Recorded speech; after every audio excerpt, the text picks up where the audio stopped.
Hey guys, welcome back to Electrical Car Repair Live. Thank you guys for watching and subscribing to the channel. Today will be super helpful video if you have a Kia Optima and you're trying to find the fuse for the evap system, also known guys as the canister valve that's located in the fuel tank. You have a special box that catches your fuel vapors and send them to the purge control valve, and from there they get injected guys, okay, in the intake manifold, so you don't pollute the atmosphere, you don't lose fuel in the form of vapors. So we will explain where that evap fuse is located and how to remove it and how to replace it as well.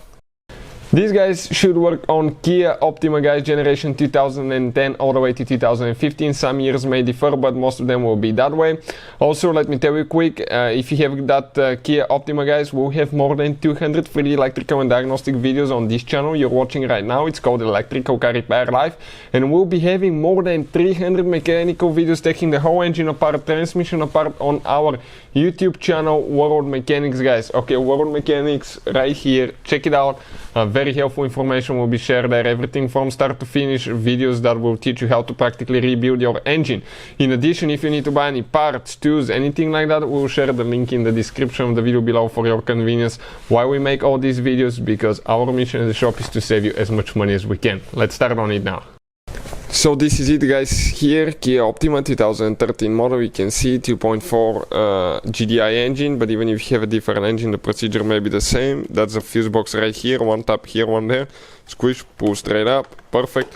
Now let us show you where that fuse is located. On the back side you can see the fuse is printed, but what we did, we took a picture and tried to zoom it a little bit so we can show you with great detail the fuses. Now we will explain why it's super important to test the fuse, okay, when you remove it, and also why it's a good idea to test the fuse even if you're replacing it with a new one. We will explain why guys.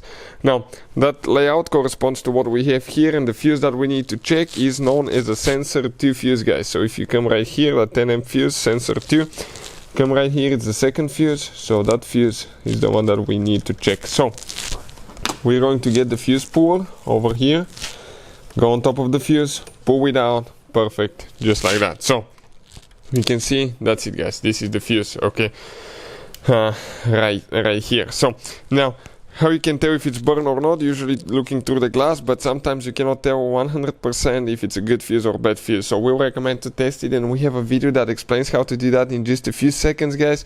You can test your fuses, so we'll put the link in the description of the video below to that video.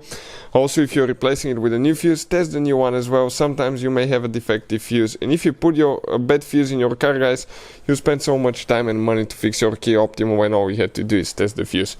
Hopefully the video will be helpful. Thank you for watching and see you next time.